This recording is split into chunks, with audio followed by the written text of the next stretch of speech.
be pulling us. Okay, we are live, and hopefully hello everyone on YouTube. My name is Nadal Ariane, and I am a board member and volunteer at DCPFAF, the DC Palestinian Film and Arts Festival. We're wrapping up our 11th year of programming, and I'm really excited to be a part of this panel with people that I have admired and followed, and just, been huge fans of for years. So for folks that are not familiar with the festival, we are a 100% volunteer-run festival, and we are now in our 11th year. And each year we put on programming that's not just films, but arts as well, because Palestinian art and film goes hand in hand, and it's not like one is better than the other. And the main requirement for our festival is that it is for Palestinians to showcase their art and their craft. So it doesn't have to be about Palestine. It doesn't have to be about a specific topic, just that it's a place for us Palestinians to come together and showcase what we're doing.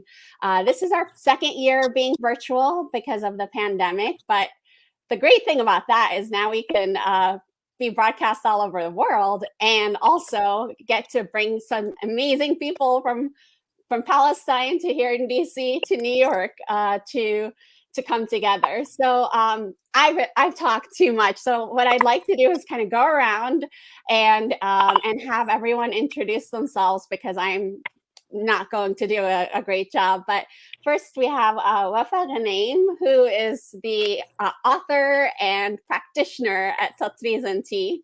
And we next have Suzy Tamimi, who is an amazing crafter and Tatreez genius. And then Rami, Kashou, who is an incredible, I don't even know, like everything from Tatreez to like making beautiful fashion and art pieces out of fabric. And really I'm going to be fangirling throughout the day. So but Wafa, why don't you start us off and tell us a little bit about what you're working on right now? Because I know there's some really exciting things happening in your journey. Oh gosh, I don't know where to start. And thank you for having me and for having all of us to talk about this. There's a few things going on. I'm still teaching. I'm teaching virtually, still online. I teach Palestinian embroidery, not just the cross stitch, but now many different stitches. And a lot of the premise of my teaching is around art history and the art historical discipline and establishing an understanding of this art form. I'm also instructing at the Smithsonian. I am doing research at various museums, including the Met, to work on my next publication. And I'm also an artist in residence at the Museum of the Palestinian People, where I'm helping them develop their collection of Palestinian embroidery, their programming around Palestinian embroidery, and their preservation of the textile at the museum. So thank you for having me.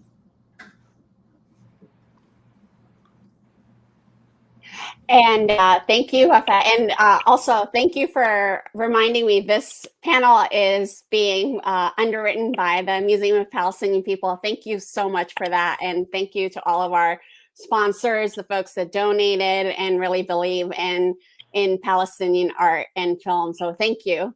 Suzy, why don't you go next and tell us about all the exciting things you're working on?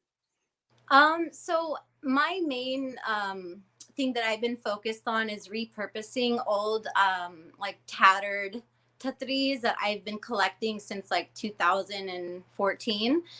So my whole vision was to create like new innovative pieces, like sportswear, things that men can wear, and just kind of introducing it in a way that people can relate. So a lot of people that had no idea what Palestinian culture or heritage was have been informed through what I create and have been interested, and then it has been creating a conversation, which has been really awesome. And they've been so supportive, and it's just opening up people's eyes to our culture in a way that's like beautiful and not force feeding them all the pain and suffering and oppression that we're going through. So it's been such an honor and a blessing to be able to collect all these beautiful pieces, and most of the time it's hard for me to part with them, but like I always use pieces that are like torn or need alterations, because otherwise they'd be sitting in a closet or be thrown out. I mean, I get like scraps and things. So I'm making belts, I'm making hoodies, I'm making guitar straps, whatever you could think of, really. People come to me with ideas. I've been making neckties, and yeah, it's been a lot of fun. Harnesses. So I'm just trying to think of it in a new, innovative way where it hasn't been introduced in that way before, so that the Western world can relate and be interested. I love that. I have a cafe that I bought in Ramallah that has, an old tobe that was repurposed on the outside of it. So it's, nice and warm and cozy, but also beautiful, beautiful embroidery on it. Thank you, Suzy. And Thank you. last but not least, Rami, please tell us what you're up to. You are in Ramallah right now, so in the heart of the homeland and the bled. I'm in my childhood stomping grounds, like they say. I was born and raised in Ramallah. I'm currently here. I've been here for almost a month now, and I come to see family, but I also come to expand on a project which I launched during COVID. Really, I mean, I started working in embroidery probably over the 5 years ago, doing custom pieces of clothing and separates, but it really became more sort of like zoomed in on during COVID, and it really was more about sharing about my personal childhood memories in Palestine and the people that that left an impression on me at some point in time, and of course the culture and the rich embroidery, the hand Palestinian embroidery. And currently I'm here working on some motifs, hand embroidered motifs. And at the same time, it's, about expanding and building relationships and, investing time and effort and doing research and learning and also upcycling a previous embroidery. So it's been really just soaking in a lot of information. And during that process, it's really been developing new embroidery motifs that are handmade, and also building relationships. So that's part of the Odd Project experience, which is really taking all of that in and translating it into inspired design. I love that, and I please give all the kisses to Palestine for us. Wafa, of course, every day. You all actually mentioned a little bit of this, and I'd love to explore that a little bit about the upcycling of motifs and reusing different things that have already been stitched. I know, Wafa, you've talked about this in your classes and in your art history, and how dobes are passed down. For example, Suzy, this is what you're doing too. So I'll start with Wafa, and maybe we'll switch it up, have Rami and then Suzy go. But Wafa, I don't know if you wanted to expand on that and talk a little bit about the importance of why, other than we're Palestinian, we like to reuse everything. What's the purpose of the upcycling and kind of the history of that? Yeah, I mean, it's interesting because now in a contemporary kind of period right now in our contemporary culture, at times it's actually frowned upon to cut up Tatreez. And I know that there's some discussion around that in our community. But if we look at kind of the history of Tatreez and we look at the ornamentation of fabric like in the region, we see a lot of evidence that in the aging of a garment and the passing down of a garment, it's either tailored to the next person, Or if it's completely worn out and tattered, then it would be used as patchwork for the next dress. Gaza region is a very great example of that happening, where oftentimes today we see, and even just last week at the museum, we received a donation I posted on Instagram where the dress was of 4 other dresses. And that is just a part of our tradition. Of course, as Suzy was saying, she's not cutting up brand new dresses, brand new tatreez, or like, let's say pre-1948 dresses that are in really good condition. She's not cutting those up. Those are historical artifacts for us. They carry a lot of value.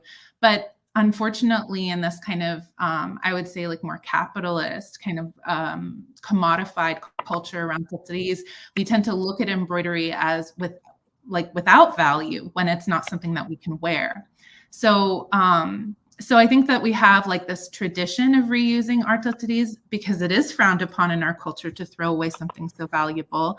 And that in today's day and age, it's even more important we repurpose the embroidery so that it doesn't end up in the trash. Because it can't be housed in a museum, and collectors aren't interested in those things. Collectors want the rare, the pristine. So I really love what Suzy and Rami, I know, Rami, you do more like kind of commissioning, and there's a different element to your work. Suzy, in particular, you're really rescuing these tattered pieces. So,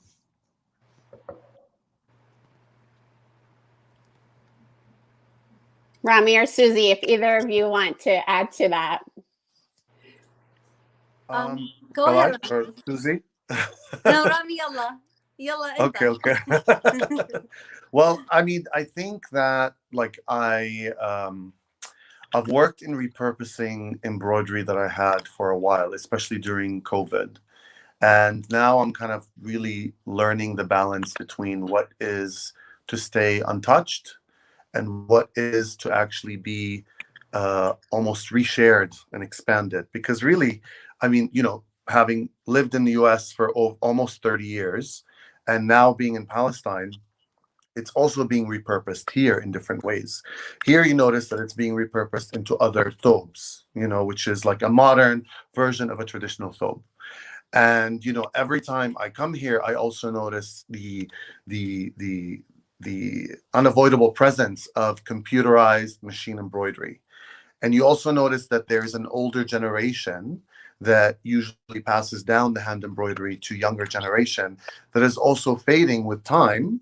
And the younger generation, there's a big percentage of it that is mainly purchasing machine embroidery. But if you go into the villages and in certain areas like in Bire and Debouane and other places, they are preserving embroidery. So for me, that's very important, and it's important to keep the custom hand embroidery alive. Part of my vision is to create job and work opportunities for women here on the ground, and it's to build relationships with them and to expand with them so that movement should have a space of its own and not to confuse the two with each other, because there is a huge market that is growing here and abroad that cannot afford hand embroidery, that are buying, machine embroidery. So and I've had this conversation extensively with people here that research and that are really like teachers about the subject. And it's a teachable moment for me to learn that, we can't cancel machine embroidery. It is ever present. It will continue to expand and happen.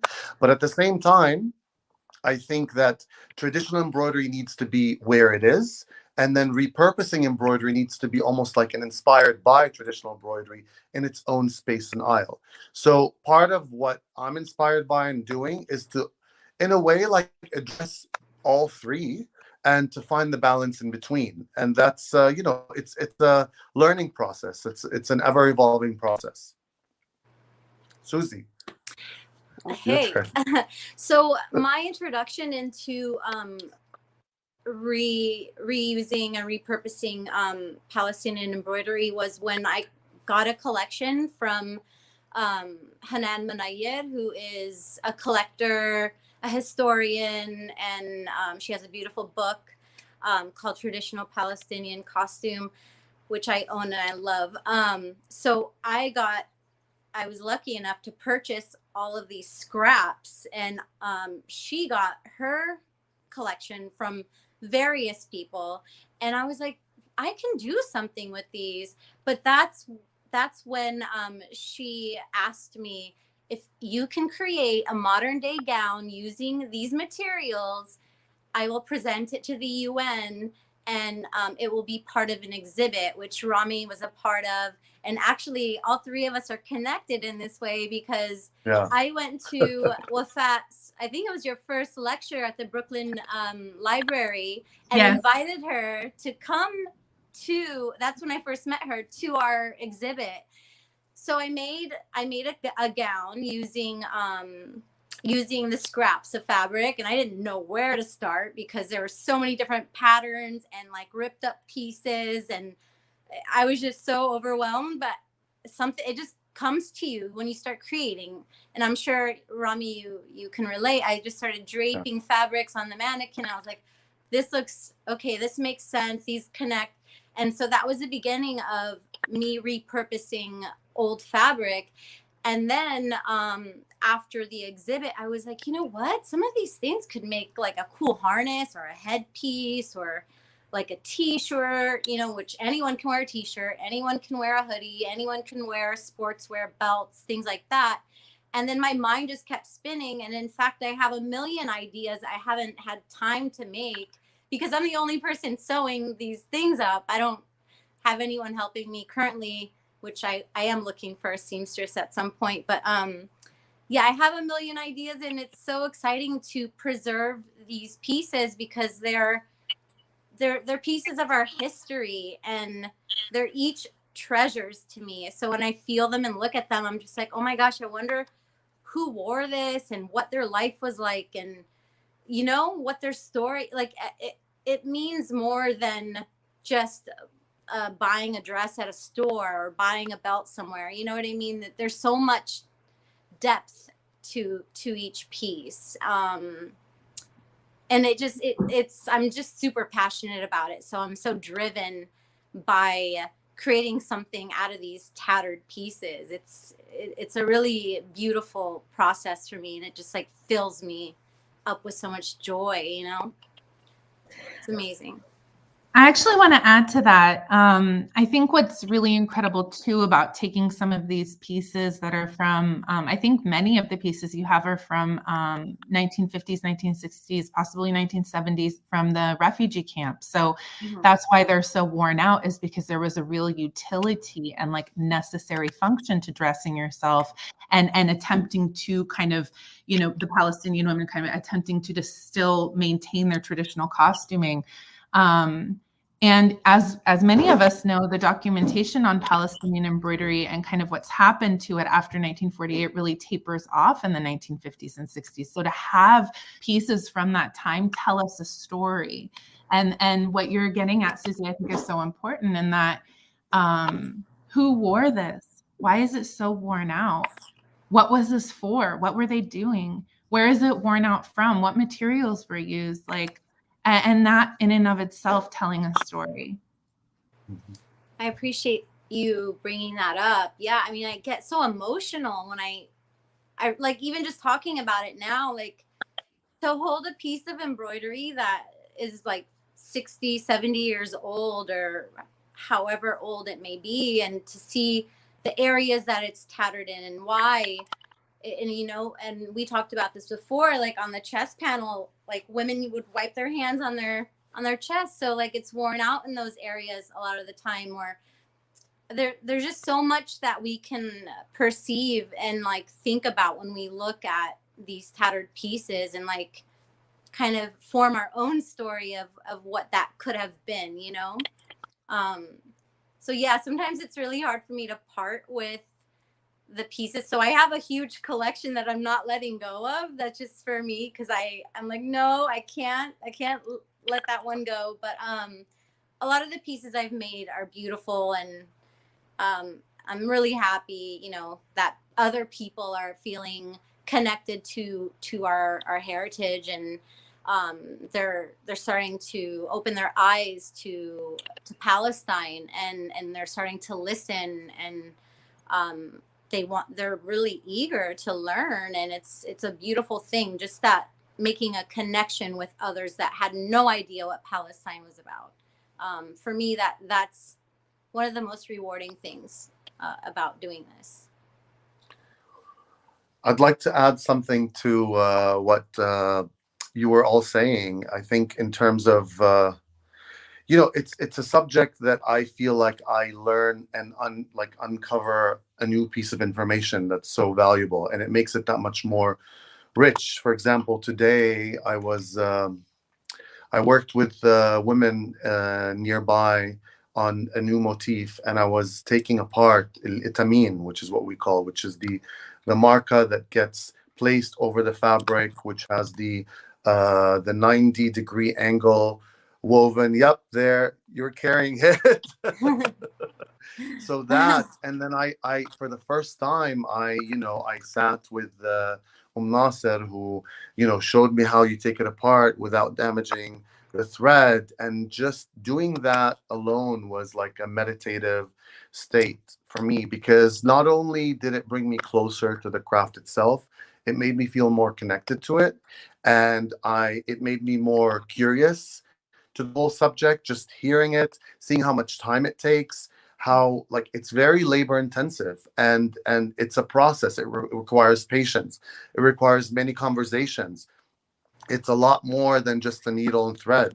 It's also a reflection of the ever-changing demographic of the Palestine map, from historical Palestine to where we are today, and how when refugees moved pre-1948, how the thobe almost became a fusion from different people, whether due to weddings, a bride married somebody from another town or village, or because refugees came from one part of historical Palestine to another place. There's one thobe that I'm so fascinated by that really had to be opened up because a lady from Ramallah gave it to a refugee, and that's pre-1948, and it had to be connected with a bag of flour to be extended, and just the historical facts that are revealed through a closer look on the details, and the richness of the fabrics when pre-1948, how rich the fabrics were and how luxe,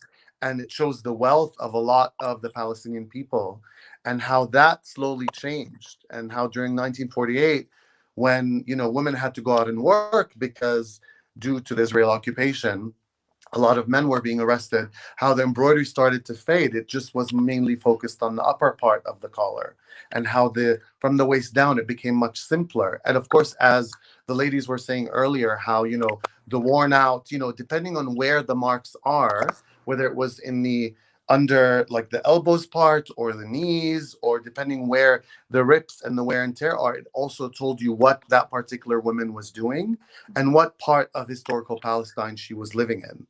So all of that is, of course, it's very inspiring and it's very beautiful, but it's a way to learn about oneself and what my ancestral tracks are.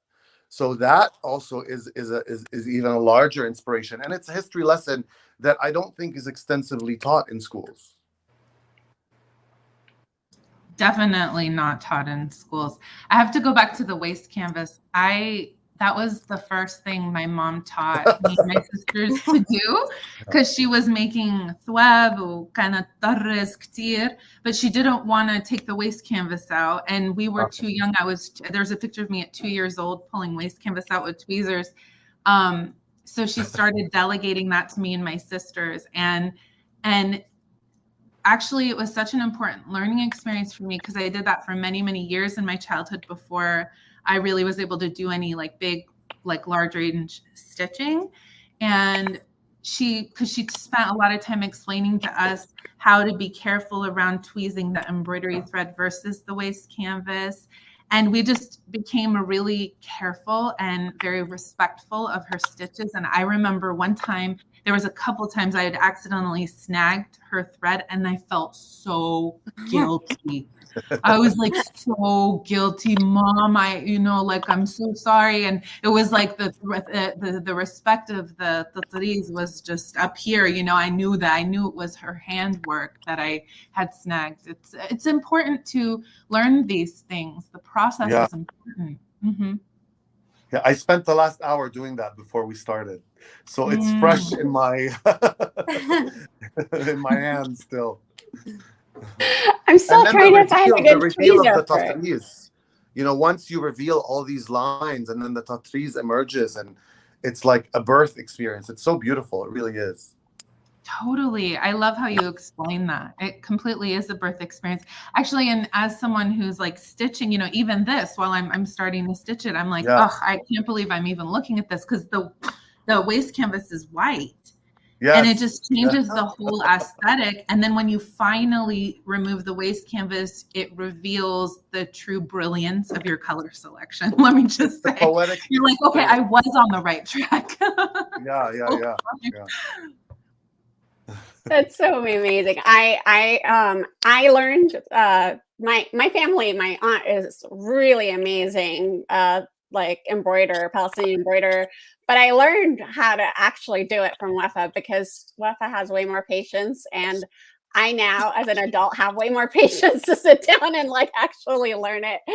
I'd love to know, what your how you learn. I mean, I know what you learned from your mom, and I thought in honor of today I'd wear the first pattern I learned to stitch, which is the Tree of Life.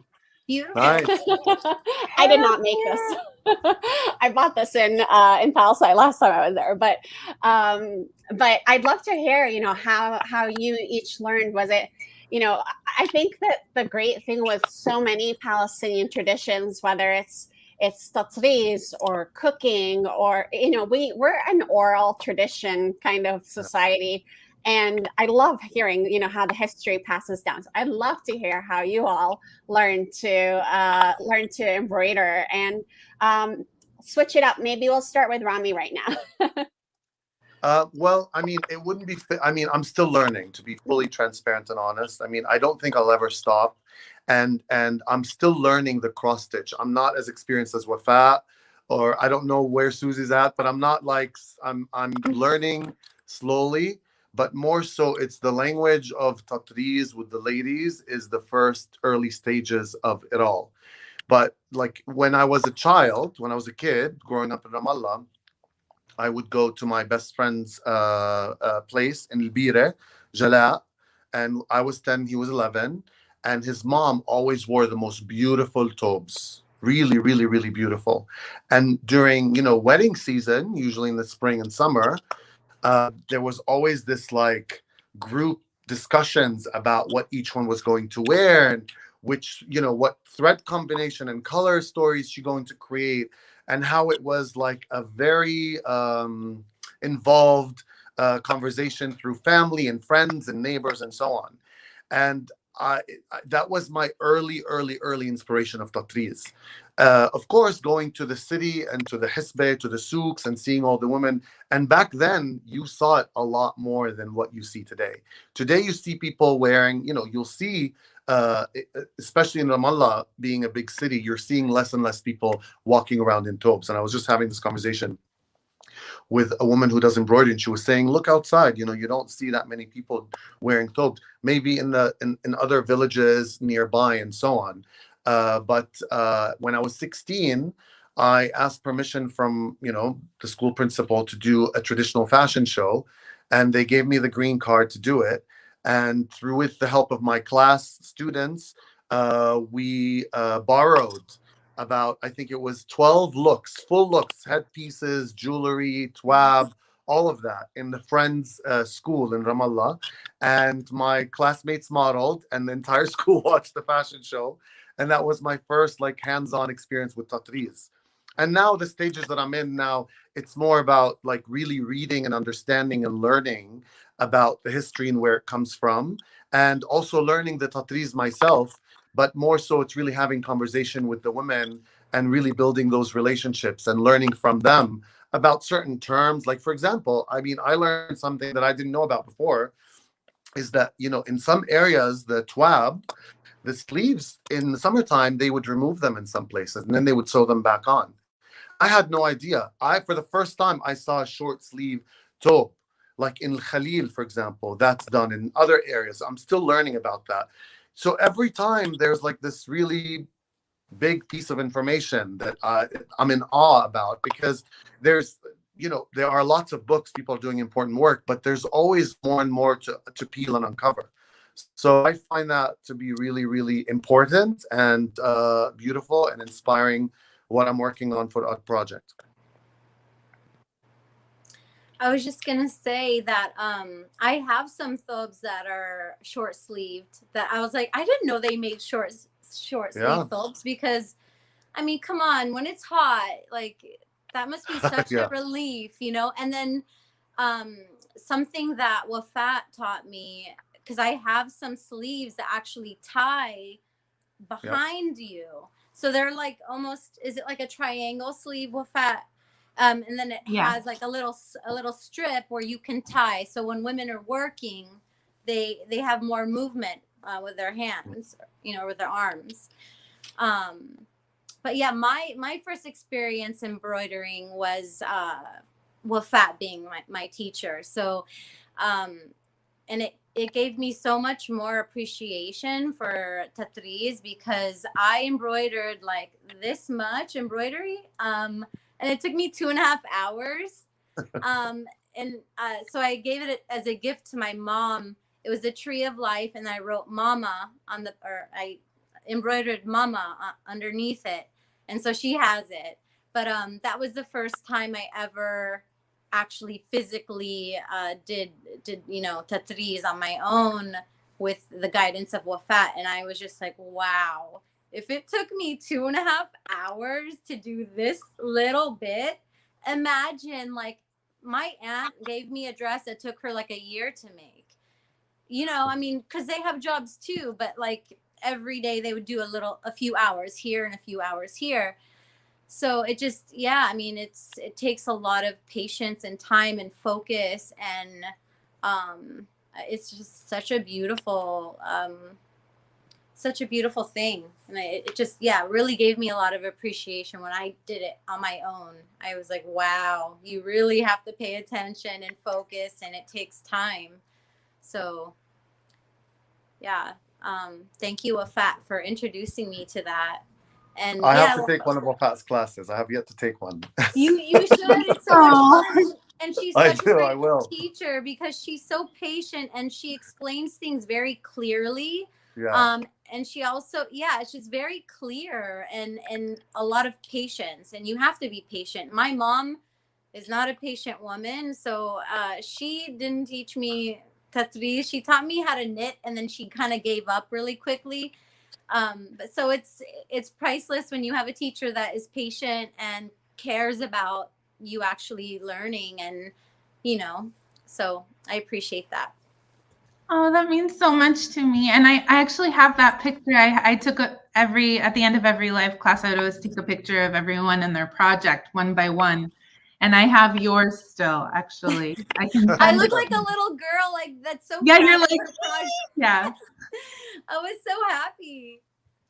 Yeah, you were really happy. I'm so glad you did that. That was in Brooklyn as well.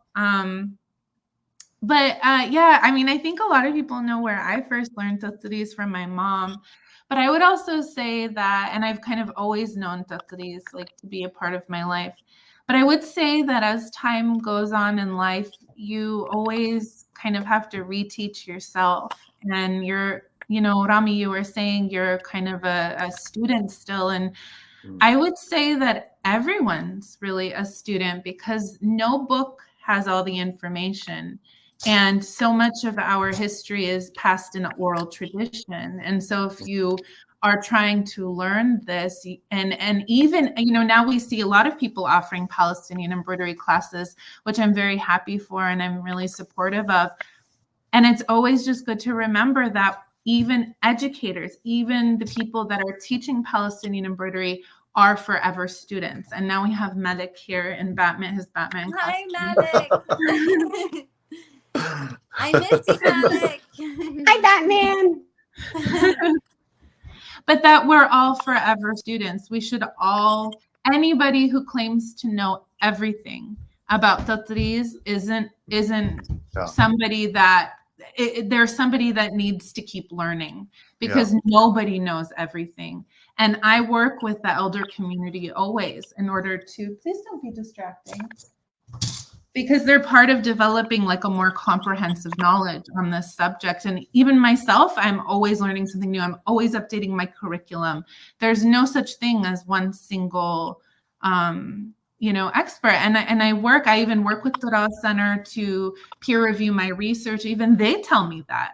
So I think that this is just such an important thing to remember, that we're all always learning. And even after our first encounter and the person that teaches us the first time, it's really our kind of like own initiative to keep reminding ourselves and teaching ourselves how to do it again and again, so we can continue to return to it. Mm-hmm. Mm-hmm. Yeah. I fully agree. And we are starting to get some great comments in the on YouTube. So if you have a question for any of the panelists or a comment, please go ahead and leave it on YouTube, and we'll try to post it and ask it. Lots of students from Wafa, and including myself, I have to say, everything that Suzy said, I fully agree. Wafa is a very patient teacher, and I'm sorry, Khalto, that I never learned with you because I was way too young. but I know that she's proud, and I want to kind of switch up a little bit and ask you about, if without you were just saying this, like there's so many different styles of Tatreez, and I think most people are familiar with the cross stitch, and I'd love to know, if any of you have a favorite style or something that you're excited about learning next. I can share what I've been interested in lately. I've been really interested. There are some villages in the Yafa region, Sarafand, Yazur, that have, they use like this white fabric or this undyed linen and Red Cross stitch. And the reason I find that so interesting is because today the way we identify those dresses are that they're from Ramallah. But what we don't often talk about is how widespread that style was in central Palestine before the mid-19th century. And so I've been really interested in finding all kind of evidences of this red embroidery on this undyed fabric or white fabric, and just how connected those styles are. So I've been really interested in that style in particular. Mm-hmm. I can I think I've been really interested in learning the couching stitch, since it's not done by hand hardly at all anymore. And it's just so regal looking and beautiful, like the malak thobes. I believe I have some hand stitched that I got from a refugee camp when I was in Palestine in 2014. But they're just like these little pieces of fabric, and I just think they're so beautiful and unique. And I know we always focus on Tatreez, so it's just a new avenue of embroidery that I'm interested in learning. And yeah, it's just new and beautiful. I would have to second Suzy's, because recently I saw an actual like historical piece of wood that belonged to this woman who does embroidery, attara in Arabic they say, which is how they spin the actual thread by hand through this piece of wood that has almost like a cap of like a cross, and she wraps the thread around it up and down almost. She showed me how she did it, and it belonged to her mother. And I would have never known what it was if, she didn't explain to me. And then she showed me the work that she does with that thread that they use in that, the kabet bit laham, or like all the, part of it is machine operated, but the hands create the actual drawings. And then they fill either by hand, which is a more 3D effect, or they fill it also by machine. Mm-hmm. But the outcome is so royal and so intricate and so vibrant and beautiful. I found that to be really, really beautiful. But also with the Qutb al-Fallaha, which is the cross stitch, I'm fascinated by how, sometimes you can make such geometric shapes of straight lines, but at the same time, you can really make much softer curved lines within the embroidery. So I really love the floral shapes and the birds and animals shapes. It's it requires somebody who's very skilled also to do it. So a lot more, but these are two that really come to mind. It's all inspiring, but what I could think of off the top of my head would be those. I love all of these, and I share your hesitancy about everything becoming machine stitched, but there can be a lot of aid and help to enhance things rather than just take over and remove the soul of it. Yeah. I mean, it's important not to call it Palestinian embroidery if it's machine stitched. I mean, it's inspired by Palestinian embroidery. If it's the hand stitch, there is that. I think it's the labeling of it that sometimes gets, confused by both. But there's no way of avoiding the ever presence of machine in many different industries. And I see it not only every several years, I see it every year. And I'm even seeing it get better, which is a little like scary sometimes, because I see how now machine, from in comparison to 2 years ago when I was here, and how in the markets, younger generations who can't afford a tobe that's very expensive, maybe they're spending $300 and $400 on a tobe that's machine embroidered. It's or $200. It depends on what type of tobe it is. It's becoming like, from a distance, you almost want to have a second look and see if it's machine or hand stitched. But of course, I mean, you can tell, but that is also evolving. So I think the important thing is to kind of almost like distance each one from the other, and so that people don't get confused by both, and that the Palestinian hand embroidery is not only, of course, beautiful embroidery, but it's history, and it cannot be covered with machine embroidery or any sort of other embroidery. I totally agree with you, Rami. I see this a lot. I'm on it, social media and stuff. I oftentimes am tagged in photos, and it's like, where is this from? It's like, it's from a machine in China. That's where this is from. This dress is not like, so it's just the eye even isn't catching it anymore. And you can get an eye for it. It's actually not that difficult to be able to identify machine versus hand. But there are different levels of machine-made embroidery, Tatreez replicas. There's the kind where someone, is actually sitting at the machine changing the colors. Then there's the kind where they're like they're printing it on yards, like in China, and people are cutting them up and putting them into these whatever things that they're doing.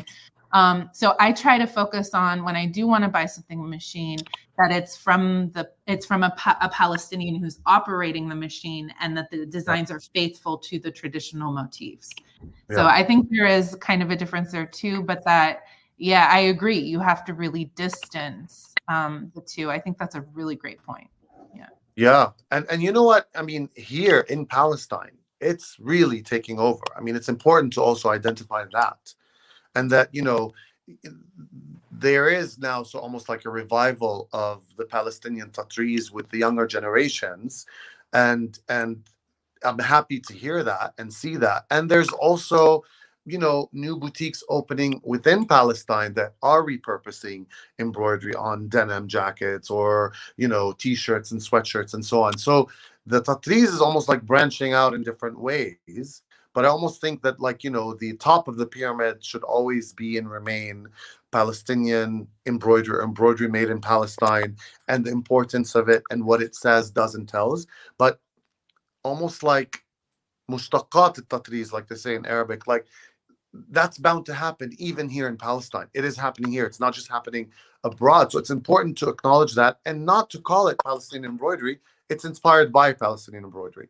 But if something is taken from an original Palestinian thobe, that is Palestinian embroidery upcycled as well. So there's almost like different levels of it that are now almost like there's light being shed on them. I also heard of like machine assisted hand embroidery when it comes to especially the couching stitch, because you're kind of like, I mean, I've never done it, but I'm just imagining that you're creating a pattern with the machine, but you're like assisting the machine, and the machine is assisting you. So it's not just like you're throwing it through this like printing or this machine on its own. You're actually assisting the process. And I don't know if they still do that, but because some of the couching embroidery that I have has little knots in it. They look handmade knots on the back. So, but then it looks like the outline might have been done with the machine. Like parts of it was machine part. So it's interesting to dissect that. Yeah. You know, I think that there are some women that still do it, but there are few and in between. There aren't that many, but they're really drawing the shapes with their eyes. So it is still a human interactive experience. Right. It's not a machine that you put a computer system that Exactly. spits out embroidery. Not that kind. That's a whole other embroidery that sometimes they do either in Khalil or in Nablus, and they do it also in China and other places.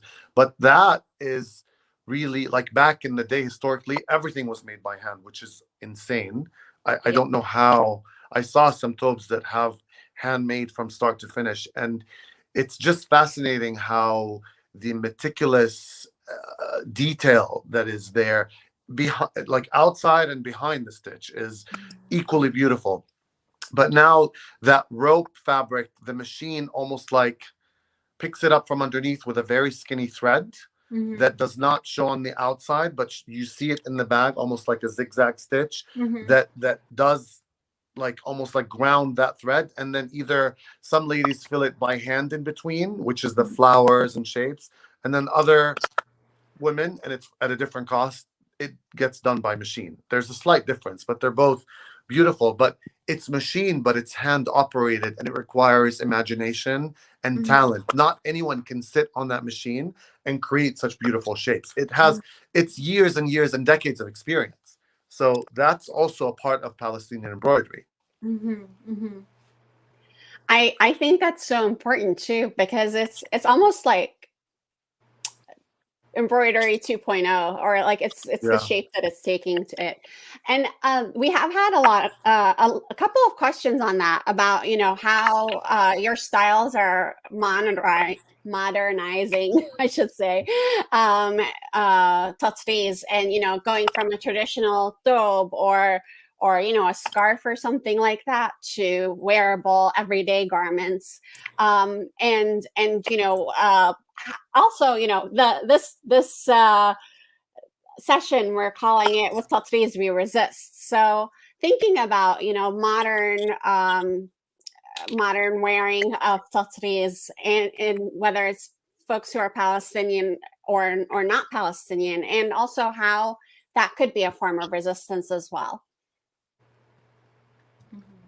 I don't know if anyone wants to start, or if I need to break that question down, because I'm trying to start. I don't mind kicking off that, you know.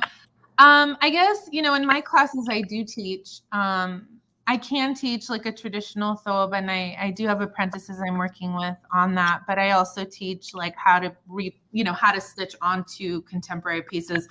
Part of that is just the way that I was raised, in the sense that, like, you shouldn't spend too much money. You should work with what you have in the closet, and if what people have in the closet can be embroidered on, let's do it. Let's make it as Palestinian as possible. And so I love this idea of contemporary clothes representing our garments, because people are most likely to wear them these days. I mean, that's just the reality. You know, a thobe has become really an evening gown dress, or a dress for a special occasion. And so especially when you embroider so much on it, or when it's passed down in your family. So I think that there's a real functionality, like there's a real functional reason why we want something on contemporary clothing, because we can be Palestinian, we can represent our Palestinian identity in the diaspora everywhere, at the grocery store, at, you know, whatever. And honestly, it's not always safe in some parts of the United States. Like, I don't think people understand, who live outside of the US. In the US, it is not always safe for you to wear your traditional dress. Like, it's just not. And in certain parts of the country, like, you have to be very careful. So I think it kind of gives us options. You know, it's not replacing one, it's giving us more options to represent our identity. And then in terms of resistance, this is what resistance is. We are finding, I think in my work, at least, my research, my classes, and I think Suzy and Rami in so much of their work as well, and why we work so closely together and have such good relationships, because we have to keep the knowledge alive. And if we have access to oral tradition, if we have access to elder community, if some of us can travel to Palestine and get that knowledge straight from the, you know, from our homeland, then we have an obligation and a responsibility to then pass that on and to educate, you know, not just the next generation, our generation, even our older generation. We need to keep, and you're seeing now, you know, my first classes were in 2016. Now, so many people I meet are like, oh, I took a class with you. And it's like, oh, so there's people out there that have developed businesses out of the embroidery classes they've taken with me. I mean, this is how this starts. This is what this resistance looks like. The more we know about our identity, the less likely someone can argue who we are and can argue our identity. So we have to stay strong in ourselves, and this helps us stay strong in ourselves, in my opinion. Well said. I completely agree. I mean, that's what I strive for, and I think that's why we're all so passionate about what we're doing, is to keep our identity alive and to show that we do exist and that we did exist, you know, for a long time. So yeah, it is our duty to do what we're doing. And I know that there's no doubt in any of us that this is what we're meant to be doing, right? This is our mission in life, which is such a blessing. And I'm very grateful that I know that this is what, you know, my path is, and we're bringing so much knowledge, and we're really preserving our identity. It's a beautiful thing. You know, existence is resistance, in my opinion. And I mean, we've heard this quote before many times. I think that, you know, as a people, we are being erased every single day through racist laws of a system that is designed to be against us, through articles and, you know, Zionist media and headlines.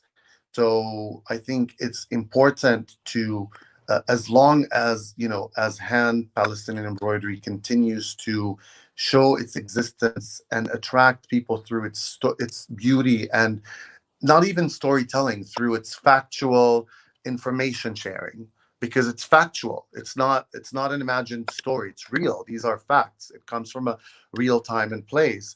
Then you know, it covers many different angles. It's a couture art form. It's handmade. It's really, truly beautiful and unique, and very little do you see things that are like it. Yes, in some cultures like Mexican embroidery, there is some connection, but it also shows you that also we are connected as a people, as a human people, as a human family, not just in Palestine. And also because we are being culturally appropriated, it's a responsibility to also own our, you know, this is our wealth. This is our, you know, I mean, I truly wish that I grew up with, you know, a family of, you know, my father was a farmer in a sense. He was an artist, but he loved to farm in the land, you know, in a garden. We had we still do every single fruit tree that you could imagine. But still, part of me wishes that I grew up with women who embroidered every single day, like it was the backdrop of my everyday life, because there's real beauty in that. And that's something that you can't learn. It's something you can only live. And you know, being close to people who grew up in those environments and having conversations with them, it's an honor and a privilege, because as a man, it might be difficult to almost like get into those closer circles of, you know, families that might come from a more conservative culture. I feel truly honored and inspired to do that. And it's also about the human connection of it all.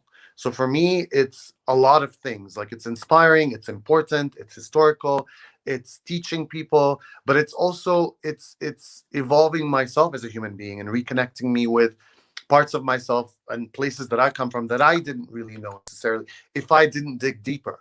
Because it's so easy to continue to live within modern times and distance yourself away from where you come from, you know? So all of that is what, to me, Art Project is about. It's about self-discovery. It's about, it's about my own culture. It's about Palestine and all the wealth that Palestine has brought and still brings in spite of the limitations of the occupation.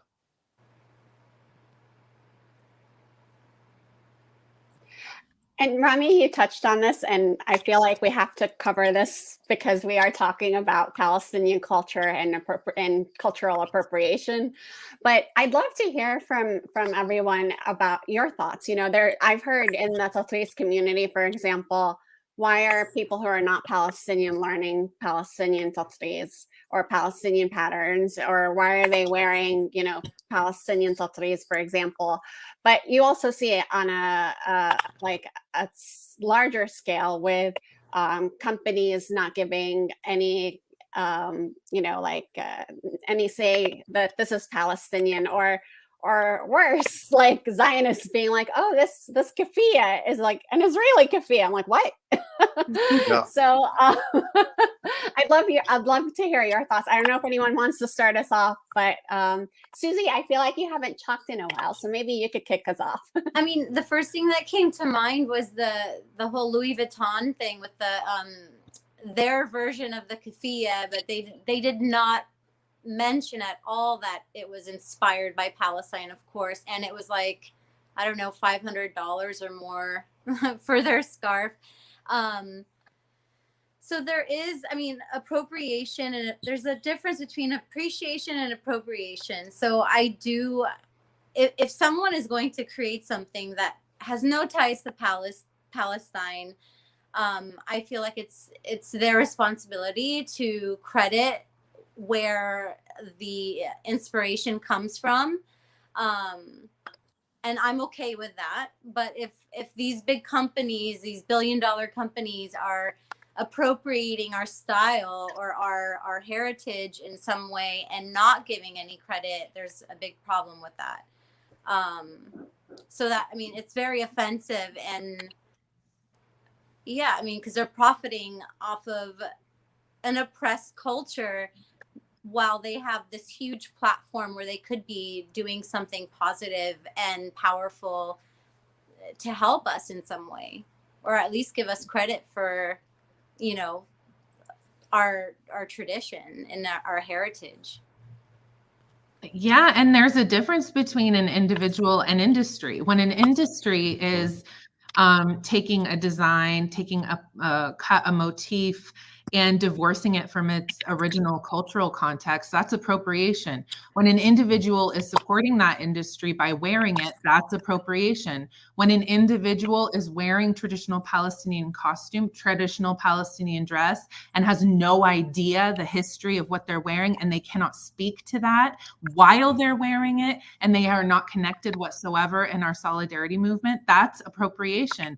What we need, and this is why when I teach Palestinian embroidery, when I teach about any, not just cross stitch, any of the stitches, I teach it, there is no learning of this art form outside of its historical context. The only way that you will understand this technique is through the people and through the history. And that way, if you create something, what you're doing is you're meditating and you're absorbing the history of the stitch and the motif and the larger cultural context. So when you wear it, you remember it. And that's a part of peace building. This is a part of peace building. Palestinians can't be the only ones to promote their humanity. I think that my work, being based in the United States, I have students all over the world, but let's just focus on the United States. I have a lot of Americans joining my classes that have no connection to Palestine in their identity, but are culturally curious.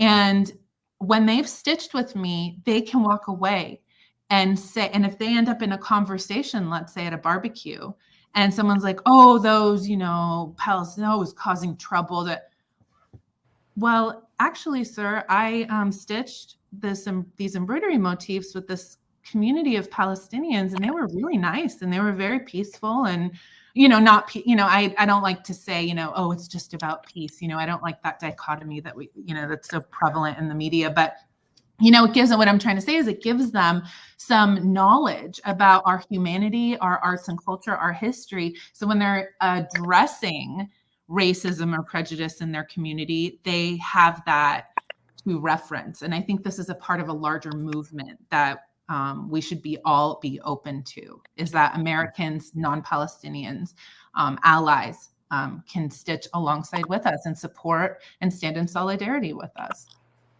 I wanted to add to that because I feel that, yeah, just like you, more than half of my clients are American people that have no ties to Palestine, and they thank me for introducing them to Palestinian Tatreez, and they're like, wow, I didn't know about your culture. And then they look into it deeper and they want to learn. So it is about connecting to others and informing others, because our media is definitely doing the worst job of that. Right. So it is up to us to teach, and that's like one of my goals, and one of the things that drives me and fulfills me is when people are like, thank you so much, Suzy, I had no idea about Palestine, thank you for doing what you're doing, keep doing it, and it's just like that's such a important thing, and we have to stay persistent and keep it going. Yeah. I think if I were to add to what Suzy said, it's like, for me, the way I look at it is I'm living my truth. It's simple as that. Like, I'm doing what inspires me. My culture inspires me as a human being. I've evolved. I've learned to, pay more attention to it. I'm more interested in learning about, I've lived here for 17 years. I've lived through different climates, political climates here, and different phases of, intifada and occupation and so on. It's still happening today, and I'm seeing the changes in it, and I understand the connection of Tatreez, of Tatreez with the current situation and the previous and so on. So, in a way, it's all connected. Like when they say, oh, art, or this or that cannot be political. You cannot be Palestinian without somehow being political. It's not even an option, as much as we would like it to be an option and not to be that way, but it is forced upon us. So if I'm living my truth and I'm working within the realm of, fabrics and things that are made, from artisans within my culture, my Palestinian culture, then that's living my truth. And through me just doing what I love and what I'm inspired by, and telling the truth about what's going on and how things do happen, and the process and the challenges that the process we go through due to political circumstances, due to occupation, due to whatever barriers that are forced upon us, then that's just, telling the truth about the whole process. And people somehow learn, about it through their attraction to something beautiful. And I feel like that's, if I changed, or if I enlightened one person out of 100, then for me, that's good enough, frankly. I'll continue to do it. Yeah, and I think that something that you all mentioned, maybe not directly, but I think is really important in resistance, is showing that we are joyful people. We're not just defined by the occupation or the apartheid that we're experiencing and our families have experienced, but we are multi-layered people just like everyone else. And you have 4 Palestinians on this call right now, and each one of us has different things, and our commonality is that we're Palestinian, and we all love Tatreez, of course, but there's, each person is different, and you can't, just say, label, lump us all together. I would love to keep going, but we are at the hour. And I know that we all have, maybe Batmans to play with and waste canvas to keep pulling out. I wanted to wrap up, but I'm gonna, I know it's super structured, but I'm gonna just do like one last round to see if there's anything that you wanted to share with everyone. And for folks who are listening in, first of all, thank you, Ross, for all of the live captioning that you're doing. and for folks who are part of the festival, we do have the shorts going on. You can watch them until midnight tonight. And I'm going to just go clockwise on my screen. So Wafa, you are next. So please support. Final statements. Yes, final statement. Thank you for offering that, because my final sort of thing I want to say to everyone is that while yes, we are facing a constant attempt at cultural erasure and ethnic cleansing, they could not be failing more miserably when it comes to the attempt at cultural erasure. We have spent, I know maybe from other parts of the world, there's concern from our elders that nobody practices Tatreez anymore, but I can promise you that we are, and that more and more every day are. And that there is a true resurgence happening, revival right now happening in Palestinian embroidery, and that let's all take a moment and really absorb that and be grateful for that work that we're doing in the community and to keep it going. So thank you for having this panel. Am I next? Is that Rami? I think it's you, right, Suzy? Okay. Hey, yes. Well, first of all, I wanted to say thank you. And I just feel that it is our duty to use our platform in whatever way we can, which for us, it's Tatreez, and to use that as a way of resisting and to showing that we exist and keeping that beautiful art form alive. I feel very blessed, and I can't wait to see what projects that we come up with in the future. And I'll be doing it till the day I die. So, and hopefully, that will just keep going. And yeah, I mean, just being true to ourselves, like Rami said, I've been finding my truth more and more these past few years. And yeah, I'm just fighting for Palestine in the most beautiful way by keeping Tatreez alive and reinventing it and sharing it with other people. I would like to say that for me, like, Art Project is about, my identity as a Palestinian, from childhood to being a designer, moving to the States. It's about the culture itself. It's about the process of embroidery. It's about preserving hand embroidery as well through upcycled Tatreez. And it's through celebrating the Palestinian culture, from weaving to embroidery. So all of that, is going to be a part of what I will be doing next. And just stay tuned to stay up to date on, Instagram, Rami Kashou, and my website, ramikashou.com. And thank you for having us. This has been a true pleasure to speak to everyone. Thank you, everyone. Thank you for letting me fangirl with you. Thank you. Please do follow and support our artists. And we will be wrapping up today's sessions shortly, and we will see you at the shorts and hopefully next year's festival as well. Thank you, everyone. Have a great rest of your day. Thank you so much. Bye. Thank you.